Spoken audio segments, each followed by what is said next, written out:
En vrai, je pense que si on ne se prenait pas une bastos quand on perd, ce serait un concept d'émission incroyable. Bonjour à tous, bienvenue au Café du Cinéma et aujourd'hui on parle de la grosse sortie de la semaine qui est Marche ou crève de Francis Lawrence avec Cooper Hoffman. Le film raconte l'histoire de Garati qui va participer pour la longue marche. Une compétition où des gens vont devoir marcher jusqu'à la mort et le dernier en course remportera une grande récompense. En plus fait par le gars qui a réalisé la totalité de la saga Hunger Games, en gros le boss du Battle Royale.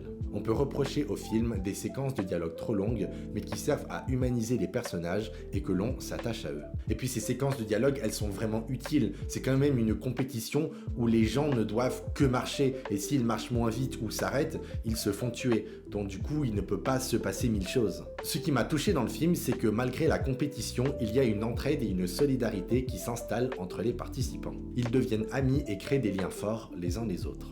Le film fait le lien avec les États-Unis actuels qui devient de plus en plus autoritaire. Le réalisateur a choisi de tourner toutes les scènes dans l'ordre du scénario. Cela signifiait que les acteurs vivaient la dégradation physique et psychologique de leurs personnages en même temps que leur rôle, et que l'équipe voyait littéralement la fatigue et la camaraderie évoluer jour après jour. Par ailleurs, le dispositif technique obligeait à tourner de longs plans séquences. Chaque prise représentait environ 1,2 km de marche réelle.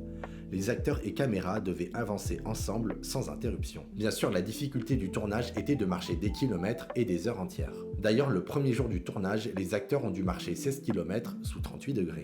On découvre dans ce film l'arrière-pays états-unien. On découvre les paysages et les petites villes perdues de la campagne et nous montre une population rurale délaissée par la population citadine. Et pour finir, je le dis franchement, mais Peter McBride est l'un des meilleurs personnages que j'ai pu voir dans un film en 2025. En tout cas, je vous invite fortement à aller voir Marche ou crève de Francis Lawrence au cinéma. Et pour ma part, je vous souhaite une bonne journée et j'espère vous revoir bientôt au Café du Cinéma.